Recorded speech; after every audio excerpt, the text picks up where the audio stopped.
Et on commence, cher Tidiane Diaw, avec l'affaire Bébé Diary. L'infirmière Seynabou Dieng bénéficie d'une liberté provisoire. L'infirmière qui avait rédigé le certificat de décès a fait face au procureur hier. Elle sera jugée au tribunal de Kaolack le 18 mai prochain. On voit cela dans cette correspondance signée par Meyao.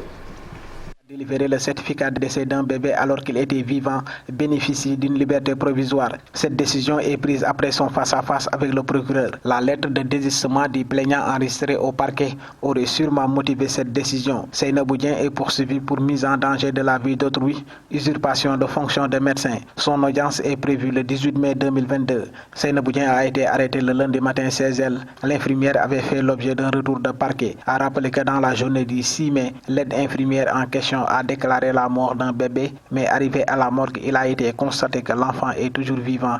La mise en cause bénéficie d'une liberté provisoire. Son audience est prévue le 18 mai 2022.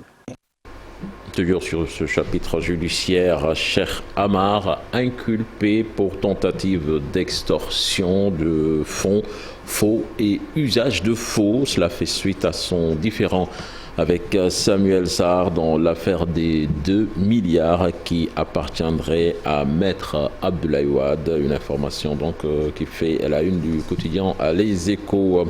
Le secteur de la justice va connaître un arrêt de travail ce vendredi à partir de 11h. Le bureau exécutif national de l'Union nationale des travailleurs de la justice, qui fera d'ailleurs face à la presse, a invité les travailleurs affiliés à respecter le mot d'ordre. Ses membres dénoncent les arriérés de salaire et une gestion qualifiée de nébuleuse des fonds communs. Même par la présence des élections législatives, 8 coalitions ont finalement franchi l'étape de vérification des parrainages. Les dernières à franchir le cap, Nata, la coalition Wallou de Maître Abdoulaye Wade, des serviteurs de Pape Djibril Fall et Bontoubi d'Ibrahim Mbow. Dès lundi va débuter l'étude de la recevabilité juridique des dossiers, avec notamment la liste de Yewwi Askan Wi à Dakar, entre autres, qui fait l'objet de beaucoup de polémiques en ce moment. Et puis retenez tout à l'heure, à partir de 11h, la conférence de presse des frustrés de Yewwi Askan Wi avec Cheikh Bamba Dièye, Cheikh Tidiane Dièye, entre autres, qui feront face à la presse. Donc ce matin, ce sera à partir de 11h. Nous parlons de toute autre chose à présent avec la sortie de Félix Antoine Diome qui a déploré le sectionnement des câbles du train express régional à hauteur de la forêt classée de Mbao. Le ministre de l'Intérieur dénonce un acte d'incivisme. Selon lui, cet acte criminel ne restera pas impuni et l'État poursuivra ses auteurs et les livrera à la justice pour que force reste à la loi. Je vous propose d'écouter Antoine Diome, interrogé par Habib Faye et Diafar Abba. Avec force, le paradoxe qui est constaté souvent, parce qu'au moment où vous vous dévouez corps et âme à sauver des vies que vous ne connaissez pas, et je l'ai rappelé tout à l'heure, au péril de votre vie, d'autres personnes s'adonnent à des actes d'un incivisme inqualifiable, et j'ai en tête la section des câbles du train express régional qui a mis en danger des centaines de vies humaines. Cet acte criminel qui a mis en danger, comme je l'ai indiqué tout à l'heure, des centaines de vies en danger ne restera pas impuni. L'État poursuivra ses auteurs et les livrera à la justice pour que force reste à la loi. Et puis petite rectification, Nata, Cheikh Tidiane Dièye, donc qui ne fait pas partie de la conférence de presse des frustrés de Yewwi, donc une conférence de presse qui va se tenir ce matin à partir de 11h. Voilà, c'était tout pour l'actualité nationale de ce matin. Merci, cher Tidiane Diaw. Rendez-vous tout à l'heure. Retenez que dans votre rubrique Un jour au Sénégal, un jour dans le monde, on va parler de la centrale à charbon à Sendou, c'est à Bargny. La météo, ce sera avec Oumi Samb et Zoom sur la loi, sur la parité homme-femme. Ce sera avec Marcel Farba Maroun et on espère aller à Louga pour De quoi est-il le nom. Et dans la seconde partie, le focus culte culture, Ibou Diouf va nous parler de littérature, encore une fois, après Abdoulaye Cissé hier, le Djangat de Souleymane Niang qui va se pencher sur les rapports de l'OFNAC. Et en fin d'émission, on aura Hawa Abdoulba, qui est secrétaire national chargé de l'économie numérique. C'est ça, Chérif Dia. Voilà, au Parti démocratique sénégalais. Tout de suite, la page internationale avec Ibou Diouf.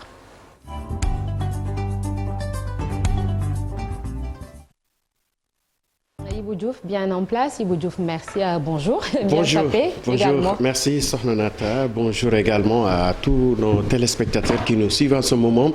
Juma Moubarak également à toute la team Sokhna Nata. Choukran Ibou, direction Porto Rico, au moins 11 morts après le chavirement d'une pirogue. Exactement. Et à bord de ce navire se trouvaient des migrants originaires d'Haïti et de République dominicaine. Au moins 11 personnes sont mortes au large de Porto Rico. Des centaines d'habitants d'Haïti, pays le plus touché ou le plus pauvre du continent américain, tentent souvent la traversée vers les États-Unis ou les Bahamas. 31 personnes secourues lors d'une large opération de sauvetage qui se poursuit après le chavirement du navire, ont annoncé hier les gardes-côtes américains. L'esquif renversé, dont on ne connaît pas le nombre initial d'occupants des migrants selon les autorités. Guerre en Ukraine à présent, le Conseil des droits de l'homme de l'ONU approuve l'ouverture d'une enquête sur les atrocités reprochées aux troupes russes. Une résolution adoptée par 33 votes pour 2 contre, à savoir la Chine et l'Érythrée, et 12 abstentions a demandé à une commission spéciale formulée début mai sur l'Ukraine de mener une enquête sur les graves violations des droits de l'homme imputées aux forces russes dans les régions de Kiev, de Tcherniv, Kharkiv et Soumy à la fin de février et mars 2022. Coronavirus à présent, Corée du Nord, 6 morts de fièvre et 187 000 personnes isolées, a annoncé donc ce matin le média d'État nord-coréen au lendemain de la révélation du premier cas officiel de coronavirus dans le pays. Une fièvre dont la cause n'a pas pu être identifiée s'est propagée de manière explosive dans tout le pays à partir de la fin avril et 6 personnes sont déjà décédées et plus de 187 000 personnes ont eu donc cette fièvre avant d'être isolées. Et pour parler également de ce vaccin contre le coronavirus, on se pose déjà la question à savoir où en est avec les recherches sur la COVID-19. La course au vaccin contre le SARS-CoV-2 est en marche et plus d'une centaine de recherches sont actuellement en cours dans le monde. 8 d'entre elles ont déjà atteint le stade des essais sur l'homme. La Thaïlande a commencé à effectuer des tests sur des macaques. Quant à la société biotechnologique américaine Moderna, elle travaille sur l'un des vaccins expérimentaux les plus avancés dans le monde. En Colombie, pour rester dans le domaine de la santé, la Cour constitutionnelle valide le suicide assisté pour les malades. C'est une première en Amérique latine que cette Cour constitutionnelle a donc décidé d'assister par médicament aux malades sous la supervision d'un médecin. Le médecin qui aide souvent une personne en proie à une souffrance intense ou à une maladie grave et qui décide librement de disposer de sa propre vie agit dans le cadre constitutionnel, certifie la Cour.